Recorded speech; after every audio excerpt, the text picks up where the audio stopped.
हाम्रा एकजना साथी भिजिट भिसामा विदेश जानको लागि एकदम खुसी हुँदै घरबाट निस्किए। एयरपोर्टमा पुगेपछि अध्यागमनले उनलाई फिर्ता पठाइदियो।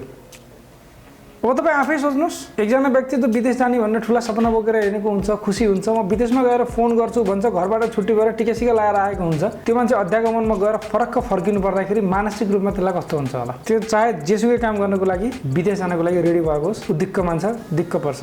र हाम्रो साथीको अवस्था पनि त्यस्तै रह्यो। उहाँ मात्रै होइन, अहिलेसम्म हजारौँ गने भने हजारौँ व्यक्तिहरू अध्यागमन विभाग पुगेर फर्कियो होला, कहिले के बहानामा, कहिले के बहानामा। र धेरै जसो विशेष गरी नेपालबाट विदेशमा गएर भिजिटमा काम गर्छन्, त्यो कारणले गर्दा विदेश नपठाउने भनेर। त्यति हुँदा हुँदै पनि केही दिन पहिला एउटा न्युज आएको थियो, 50,000 जना भिजिट भिसामा युएई पुगेर त्यहीँ बसे, 25,000 मात्रै फर्के। मतलब 25,000 बसे, 25,000 फर्के। यस्तो एउटा रिपोर्ट आएको थियो अथवा न्युज आएको थियो। अब यसो हेर्दाखेरि घुम्न पनि जालान् कोही मान्छे, घुम्न जानलाई पनि अप्ठ्यारो, घर टिकट काटौँ कि नकाटौँ, टिकट काट्यो भने के होला? त्यसैले नेपाल सरकारले एउटा पर्यटन भिसामा विदेश प्रस्थान अनुमति व्यवस्थापन प्रणाली कार्यविधि बनायो, जुन कार्यविधि अब लागू हुनेछ केही दिनमा। यो कार्यविधिमा के भनिएको छ भनेर आज हामी यो भिडियोमा डिटेलमा कुराकानी गर्नेछौँ। यो भिडियोमा स्टेप बाई स्टेप हरेक कुराहरू हामी समेट्नेछौँ। त्यसो त यो 8 पेजको कार्यविधि छ, सबै चिजहरू यो भिडियो भन्न मलाई गाह्रो हुन्छ। तर यो जुन पिडिएफ फाइल छ, त्यो पिडिएफ फाइल म डिस्क्रिप्सनमा राख्छु होला, तपाईँले त्यहाँबाट डाउनलोड गरेर हेर्न सक्नुहुन्छ। जुन मेन बुँदाहरू छन्, जुन हाम्रा धेरै साथीहरूलाई काम लाग्ने चिजहरू छन्, ती चाहिँ मैले यो भिडियोमा समेट्ने कोसिस गर्नेछु। सुरु गर्नुभन्दा पहिला मलाई आशा छ तपाईँले भिडियोलाई लाइक गरिदिनु हुनेछ, किनभने धेरैलाई युजफुल हुन सक्छ यो इन्फर्मेसन। विदेश मान्छे धेरै कारणले जान सक्छ र धेरै कारणले जानेहरू मध्ये काम गर्न जाने त वर्किङ भिसामै जान्छ, सकियो, र जानु पनि पर्छ। होइन, मान्छे घुम्नको लागि मात्रै घुम्ने भिसामा नभएर कतिपय अवस्थाहरूमा अरू रिजनहरूको कारणले पनि मान्छे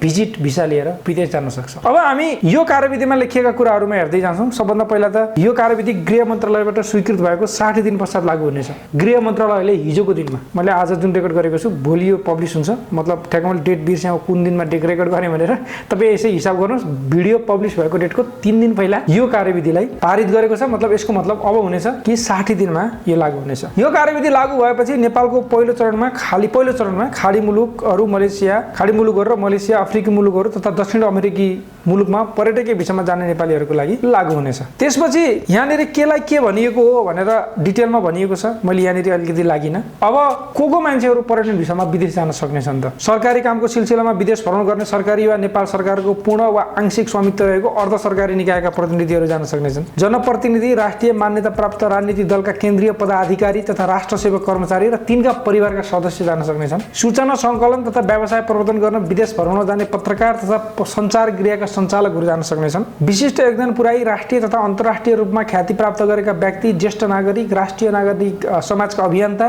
तथा अन्तर्राष्ट्रिय गैर सरकारी संस्थाका प्रतिनिधि र तिनका परिवारका सदस्य जान सक्नेछन्। नियमित यात्रु, फ्रिक्वेन्ट ट्राभलर, धेरैजसो हाम्रो त्यही नै हुनुहुन्छ। उच्च शिक्षा हासिल गरेका र विगतमा विदेश बसेका व्यक्ति र तिनका परिवारका सदस्यहरू जान सक्नेछन्। पेशागत सङ्घ संस्था, महासङ्घ पदाधिकारी र तिनका परिवारका सदस्य जान सक्नेछन्। वैदेशिक रोजगार व्यवसायको बजार प्रवर्धनको लागि जाने मेन पावर कम्पनीका सञ्चालक र वैदेशिक रोजगार विभागबाट स्वीकृति प्राप्त गरेका प्रतिनिधिहरू जान सक्नेछन्। अन्तर्राष्ट्रिय कारोबार गर्न अनुमति प्राप्त बैंक तथा वित्तीय संस्थाका सञ्चालक र प्रतिनिधिहरू जान सक्नेछन्। विदेशमा रहेका आफन्त, बिरामी परेका विदेश स्थित नेपाली नियोगको सिफारिसमा कुरुवाको रूपमा सेवा गर्न जाने बिरामी वा निजको पति पत्नी तर्फका बढीका 2 जना आफन्त चाहिँ जान सक्नेछन् भिजिटमा। विदेशमा रहेका आफन्तको मृत्यु भएको अवस्थामा सो सम्बन्धी कामको लागि जाने मृतकका आफन्त जान सक्नेछन्। पर्यटकको रूपमा घुम्न जाने व्यक्ति वा तिनका परिवारका सदस्यहरू जान सक्ने भए विदेशमा रहेका आफन्त भेट्न जाने आफन्तलाई परिवारका सदस्य जान सक्छन्। नेपालको कानुन अनुसार स्थापित सङ्घ संस्थाका सञ्चालक जान सक्छन्। प्राज्ञिक शैक्षिक संस्थाका अध्ययनरत विद्यार्थी, शिक्षक र व्यवस्थापक, दक्ष रोजगारमूलक अन्तर्वार्ता, व्यावसायिक तालिम तथा अध्ययन भ्रमण, व्यावसायिक प्रदर्शनी,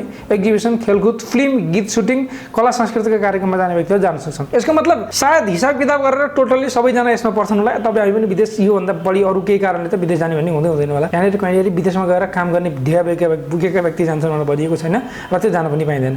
अब यसको अर्को एउटा छ, तपाईँ टिकट लिनुभन्दा पहिला अध्यागमन विभाग अथवा गृह मन्त्रालयको यहाँ लेखिएको छ, जस्तै 6 नम्बरमा विभागको पूर्व स्वीकृति लिनुपर्ने। यस कार्यविधिले तोकेको मुलुकमा पर्यटक भिसामा भ्रमणका लागि हवाई टिकट लिनु पूर्व विभागको स्वीकृति लिनुपर्ने छ। कुन देश? माथि भनिएको छ, मध्यपूर्व, मलेसिया, अफ्रिकन मुलुक र अमेरिकन मुलुकहरू, अमेरिका के मुलुकहरू भनेको छ। पर्यटन भिसामा विदेश भ्रमण जान चाहने नागरिकले सो सोको स्वीकृतिका लागि विभागको अनलाइन प्रणाली मार्फत कम्तीमा 7 दिन अगाडि निवेदन दिनुपर्नेछ। अब अहिलेसम्म त्यो विभागको अनलाइन प्रणाली लागू अथवा सुर भइसकेको छैन। त्यो जुन दिन सुरु हुन्छ त्यो दिन त्यसको पनि हामी एनालाइसिस गरौँला, हेरौँला, एनालाइसिस नगरौँ, हेरौँला, ट्युटोरियल हेरौँला। अब यो धेरै छ यहाँनिर, अरू के लिनुपर्ने छ, त्यो लिने कसरी भन्ने छ। यसमा हामी अब लागौँ, हाम्रा धेरै कोले के डकुमेन्ट पेश गर्ने भन्ने पनि डिटेलमा छ। हामी फ्रिक्वेन्ट यात्रु हौँ, हामी स्पेसली हामी धेरै जसले हेरिरहेका छौँ। हामी नर्मल रूपमा घुम्न जाने मान्छेहरूले चाहिँ के गर्नुपर्छ त, जस्तै फ्रिक्वेन्ट यात्रुले उच्च शिक्षा हासिल गरेका र विगतमा लामो समय विदेश बसेका व्यक्तिहरूले पेश गर्नुपर्ने कागजातहरूमा नियमित यात्रुको हकमा भारत, मलेसिया, खाडी मुलुक बाहेक कम्तीमा 2 अन्य मुलुकको भ्रमण गरेको अभिलेख चाहियो। मतलब भारत, मलेसिया र खाडी मुलुक बाहेक कम्तीमा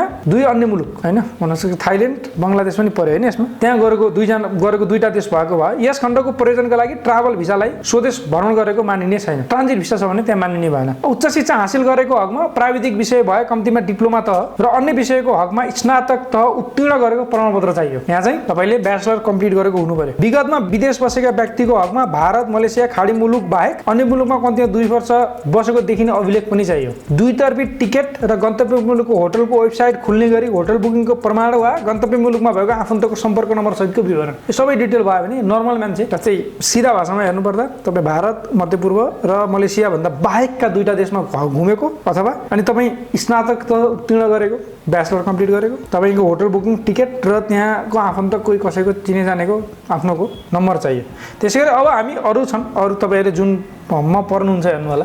अब हाम्रो धेरै साथीहरूले जसले हेर्नुहुन्छ हामीलाई फलो गर्नुहुन्छ, त्यो मध्ये विदेशमा रहेका आफन्त बिरामी परेर कुरुवाको रूपमा सेवा गर्न जाने बिरामी वा निजको पति वा पत्नी तर्फका बढीमा 2 जना आफन्तले पेश गर्नुपर्ने कागज। 2 जना भन्दा बढी जान पाइएन, 2 जनासम्म जान पाइयो बिरामी कुरुवाको हकमा। बिरामीको राजधानी भिसा र गन्तव्य मुलुकमा बिरामी आगमन भएको देखिने कागजातको प्रतिलिपि, गन्तव्य मुलुकमा रहेको वा सो हेर्ने नेपाली राजदूतावास वा बिरामी कार्यरत कम्पनीले बिरामी भई उपचार गराउनु पर्ने अवस्था रहेको भने अभिलेख लेखिदिएको पत्र चाहियो। 3 पुस्ताभित्रको नाता खुल्ने गरी सरकारी कागजात चाहियो। दुईतर्फी हवाई टिकट र गन्तव्य मुलुकको होटलको वेबसाइट खुल्ने गरी होटल बुकिङको प्रमाणपत्र। यो त त्यही नै भइगयो हैन, जुन माथि थियो त्यो धेरैमा त्यही छ, सबैलाई एउटा प्रमाणपत्र यो चाहिँ चाहिने नै छ। अब हामी जाउँ पर्यटकको रूपमा नर्मल मान्छे घुम्न जाँदाखेरि पर्यटकको रूपमा घुम्न जाने व्यक्ति र तिनका परिवारका सदस्यले पेश गर्नुपर्ने कागजातहरू। परिवारका सदस्यहरूबीच नाता सम्बन्ध खुल्ने गरी कागजात, कम्तीमा 4 लाख रुपैयाँ वार्षिक आम्दानी र कर प्रणालीमा आबद्धता खुल्ने कागजात र प्रणालीमा निवेदन पेश गर्ने दिनमा कम्तीमा 2 लाख रुपैयाँ बैंक मौजात रहेको बैंक स्टेटमेन्ट चाहियो एउटा। अनि प्रणालीमा निवेदन पेश गर्ने भनेको जुन पूर्व स्वीकृति लिनुपर्छ त्यहाँ गर्दाखेरि कमसेकम 2 लाख चाहियो र 4 लाख रुपैयाँ कमाउनु पर्यो। त्यो कर योग्य हुनु पर्यो, मतलब तपाईँले प्यानबाट स्टेटमेन्ट हो अथवा कहाँनिर तपाईँले कर तिर्नुहुन्छ तपाईँको कमाइको त्यो चाहियो। त्यसपछि आम्दानीका आधारमा सरकार, सङ्घ, प्रदेश वा स्थानीयलाई कर तिरेको प्रमाणपत्र, यदि अरू कुनै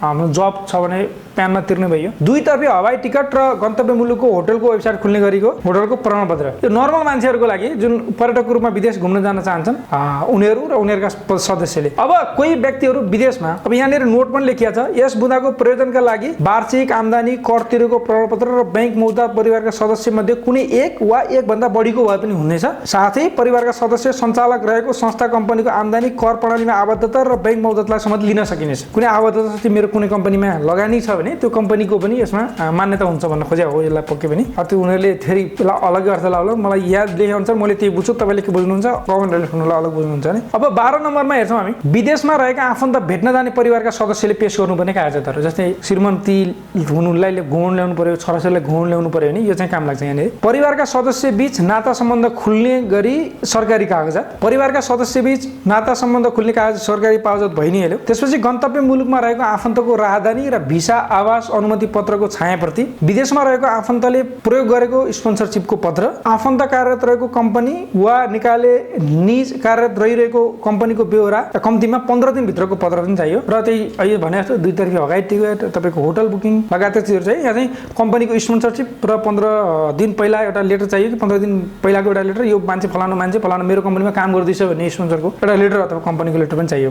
यहाँनिर पुनश्च भन्दा केही कुरा लेखिएको छ, आफन्त बाहेक अन्य नातेदारलाई भेट्न जानुपर्ने भएमा माथि उल्लेखित कागजातद्वारा अतिरिक्त गन्तव्य मुलुक स्थित नेपाली नियोग वा सो राष्ट्र हेर्ने दूतावासले गन्तव्य मुलुकमा रहेको नेपाली नागरिकका परिवारका सदस्यलाई भेट्न आउन दिन गरेको एम्बेसीको सिफारिस, एम्बेसी अथवा कन्सुलर विभागको सिफारिस समेत आवश्यक पर्नेछ। कन्सुलर विभाग भन्छ के भन्छ त्यसलाई, जुन जानेरी एम्बेसी हुँदैन त्यो कन्ट्रीको। तर यस्तो सिफारिस पत्र विदेशी स्थित नेपाली दूतावासको वेबसाइटबाट रुजु गर्न सकिने व्यवस्था सम्बन्धित दूतावासले मिलाउँछ। त्यो चाहिँ वेबसाइटमा गएर हेर्न मिल्ने, मैले फलानालाई एनसी दिएको छु भनेर चेक पनि गर्न मिल्ने मिलाउने भयो। अन्य धेरै कुराहरू छन् यहाँनिर।